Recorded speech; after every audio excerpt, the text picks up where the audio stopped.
आप सभी को मेरी तरफ से जय सिया राम। आप सभी का स्वागत है हमारे YouTube चैनल पर। आज हम जानेंगे कि भगवान ने स्त्री की रचना करते समय उसमें कौन सी कमी छोड़ दी थी। स्त्री को संसार की जननी कहा जाता है। संसार में स्त्री के कई रूप विद्यमान हैं। माँ, बहन, पत्नी, बेटी, दादी, मौसी, चाची, नानी इत्यादि इस तरह के कई नाम हैं। सभी रूपों में वह अपने कर्तव्यों को भली भांति निभा रही हैं। दोस्तों, हर एक प्राणी में कुछ गुण होते हैं, इसमें कोई बड़ी बात नहीं। चाहे स्त्री हो या पुरुष, जिसमें गुण होते हैं उसमें कोई न कोई दोष भी होता है। पर हमें दोषों को न देखकर गुणों को देखना चाहिए। हमें किसी के दोष को देखकर बुरा नहीं बनना है, क्योंकि कहते हैं मनुष्य जो देखता है वही सोचता है और जो सोचता है वही करता भी है। इसलिए हम देखे ही नहीं जो हमें भी करना पड़े। पर क्या करें, हम लोगों की मानसिकता ऐसी है कि हम हमेशा दोषों को ही देखते हैं और यही कारण है कि हमारे अंदर गुणों का अभाव रहता है और दोषों की अधिकता भरी रहती है। हम जानबूझकर किसी के अच्छे कर्म नहीं देखना चाहते। उसके दुर्गुणों को देखकर हम अपने मन मस्तिष्क विचारों में गंदगी जमा करते रहते हैं और उसी को अपने काम द्वारा लोगों के बीच फैलाते रहते हैं। तो यहाँ पर हम दोषों को न देखकर सिर्फ गुणों पर दृष्टि डालते हैं कि स्त्री संसार में ईश्वर की सर्वश्रेष्ठ रचना है। संसार में मनुष्य का प्रादुर्भाव स्त्री से ही हुआ है, इसलिए वह संसार की जननी है। स्त्री के कारण ही संसार का संतुलन बना हुआ है। यह भी मैं आपको बताऊंगी कि कैसे। दर्शक बंधु, स्त्री देखने में जितनी कोमल होती है, अंदर से उतनी ही मजबूत होती है। संसार के हर दुख, हर संकट, हर परिस्थिति से लड़ने की उसके अंदर शक्ति होती है। हृदय में ममता का अपार भंडार होता है, करुणा का भाव होता है, संतान के प्रति बेशुमार वात्सल्य होता है, पुरुष को सुख प्रदान करने की अद्भुत कला होती है। स्त्री मानव और मानवता की रक्षा होती है। इसलिए हमारे देश में स्त्री को देवी कहा जाता है, उसकी पूजा की जाती है। कहते हैं जिस घर में स्त्री की पूजा होती है वहाँ देवता हर समय निवास करते हैं, और जहाँ स्त्री का अपमान होता है, उसे दबाया जाता है, उसे सताया जाता है, वहाँ महाभयंकर दुख भी बाहें फैलाए खड़े रहते हैं। वहाँ दरिद्रता घात लगाए बैठी रहती है। घर में लक्ष्मी का आगमन स्त्री पूजा से ही होता है। स्त्री पुरुष की शोभा है, स्त्री से ही घर बना है। एक लकड़ी पत्थर से बनने वाला घर तब तक घर नहीं बनता जब तक उसमें स्त्री का निवास न हो। स्त्री का गहना इसलिए कहा गया है कि उसमें आने पर ही घर बनता है। बिना स्त्री के घर की कोई शोभा नहीं होती। भगवान ने स्त्री को बहुत ही सोच समझ कर बनाया है। स्त्री बनवाने में परमात्मा ने काफी समय लिया था, ताकि उसमें किसी तरह के गुणों का अभाव न रह जाए। बताया जाता है कि जब भगवान ने सृष्टि की रचना की थी तो उन्हें उसकी रचना करने में मात्र 1 सेकंड भी का समय नहीं लगा था। पर जब भगवान ने इस तरह की रचना की तो इसमें उन्हें काफी समय लग गया। इस तरह की रचना करते करते जब भगवान को कई दिन बीत गए, परंतु वह पूरी तरह बनकर तैयार नहीं हो पाई, तो यह देखकर भगवान का एक पार्षद भगवान से यह बात पूछने लगे कि सारी सृष्टि का एक पल में निर्माण करने वाले भगवान एक रचना को रचने में इतना समय क्यों लगा रहे हैं। सेवक ने भगवान से पूछ ही लिया, परमेश्वर, यह सृष्टि के रचयिता, अनंत कोटि ब्रह्मांडों के निर्माता, करोड़ों ब्रह्मांड की रचना करते समय तो मात्र क्षण भर भी समय नहीं लगा, परंतु अब ऐसी कौन सी रचना है जिसमें आपको इतना वक्त लग रहा है।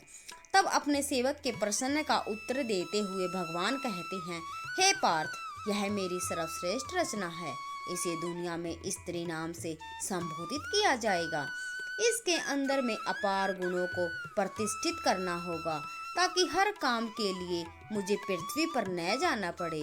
मेरी रचना के कई रूप और कई नाम होंगे। मुख्य रूप से यह 4 रूपों में दिखाई देगी: माँ, बहन, पत्नी और बेटी। इसके ऊपर मैं सृष्टि की बहुत सी बड़ी जिम्मेदारी सौंप रहा हूँ, इसलिए मैंने इसे हर परिस्थिति से लड़ने के योग्य बनाया है। इसमें साहस और सहनशीलता का अद्भुत समावेश है। कठिन से कठिन परिस्थिति में यह अपने आप को संभाले रखेगी। हर तरह की मुश्किलों से लड़कर, अनेकों प्रकार के दुखों को सहकर यह सबको खुश रखने का प्रयास करेगी। अपने परिवार, अपने बच्चों के प्रति समर्पित रहेगी।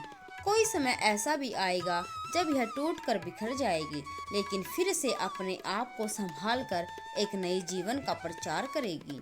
यही इसमें विशेष गुण कहलाएगा कि ये स्वयं दुख सहकर, रोग शोक से ग्रसित होने पर भी उसे सहन करते हुए अपनी जिम्मेदारियों को, अपने कर्तव्यों को निभाती रहेगी। भगवान के मुख से स्त्री की सहनशीलता और कर्तव्य परायणता को सुनकर वो सेवक हैरान रह गया कि आखिर इसकी आकृति तो मनुष्य की तरह है। 2 हाथ 2 पैर, आँख, नाक, कान, मुख पुरुष के समान है। फिर अपने दोनों हाथों से इतना सब कुछ कैसे कर पाएगी?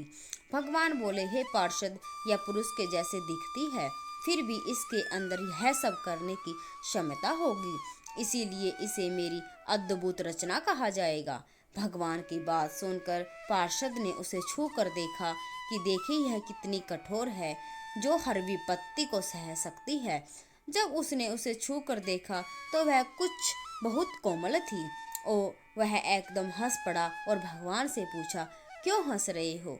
तब वह पार्षद बोला, प्रभु, आप कह रहे हो कि यह हर परिस्थिति से लड़ सकती है। मैं यह सोचकर हंस रहा हूँ कि आपने तो बहुत नाजुक बनाई है, हर परिस्थिति से कैसे लड़ पाएगी? मैं तो सोच रहा था पुरुष की अपेक्षा बहुत कठोर होगी, पर इसे तो आपने फूलों की तरह कोमल बना दिया है। तब भगवान बोले, वत्स, मेरी रचना की यही तो विशेषता है। वह बाहर से जितनी कोमल है, अंदर से उतनी ही मजबूत होगी। इसके साहस, धैर्य और सहनशीलता को आप लोग देखोगे।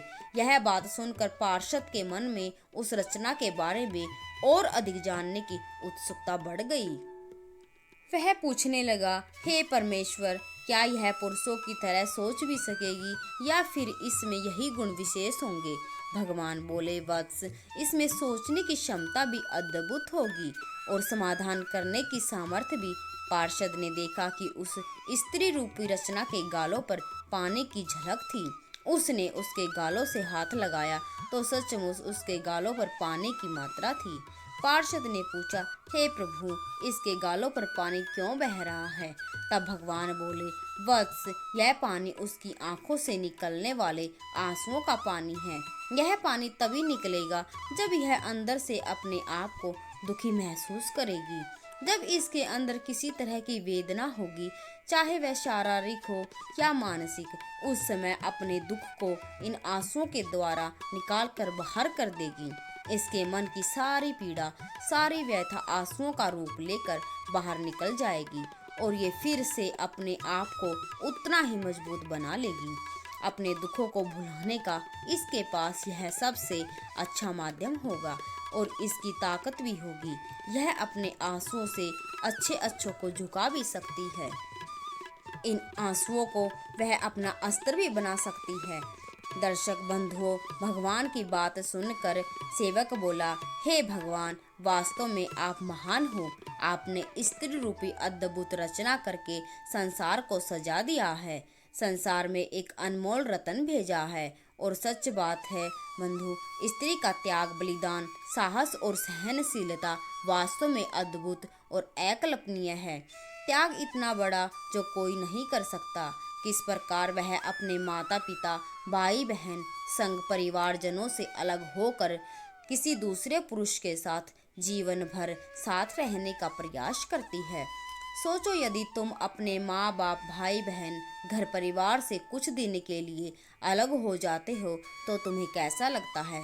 वो तो अपने परिवारजनों से हमेशा हमेशा के लिए अलग होकर जीवन भर तुम्हारे साथ रहने आती है। जिनके साथ वो खेली कूदी बड़ी हुई, जिनके साथ अनेक प्रकार की भावनाएं जुड़ी हुई थी, उन सबको उसने कैसे छोड़ा होगा? और फिर किस तरह एक अनजान स्थान पर जाकर, जहां उसका कोई परिचित नहीं होता, वहां रहकर जीवन की तलाश करती है और एक नए सिरे से खुशियों को एकत्रित करती है उनमें ढलने का प्रयास करती है, उनमें अपना सुख दुख बांटती है। स्वयं चाहे प्रसन्न रहे या न रहे, पर अपने परिवारजनों को प्रसन्न रखने का प्रयास करती है। कई बार परिवार के लोग अलग अलग तरह की सोच वाले मिल जाते हैं। उस समय उसका जीवन बड़ा ही कष्ट भरा होता है। उसके साथ रहने का प्रयास करती है। कई बार उनके बुरे आचरण के कारण जीवन का बलिदान करना पड़ता है। धन्य है नारी शक्ति तू, जो तुम्हें विधाता ने इतने दुख सहने की सामर्थ्य दिया है। हर महीने मासिक धर्म की पीड़ा को सहन करना, बच्चा जब उदर में हो आता है तब अनेक प्रकार की पीड़ा को सहन करते हुए प्रसव काल की उस भयंकर पीड़ा से गुजरना पड़ता है, जो साक्षात मृत्यु का दूसरा रूप होता है। उसके बाद बच्चे का जन्म सकुशल हो जाए तो उसके लालन पालन में अनेक कष्टों को सहना पड़ता है और उसके लिए अपने सुखों का बलिदान करना पड़ता है। खुद दुख सह लेती है और बच्चे को दुख से बचाकर रखती है। यह त्याग और बलिदान बड़ा ही अद्भुत है। सच में नारी ईश्वर की सर्वश्रेष्ठ रचना है।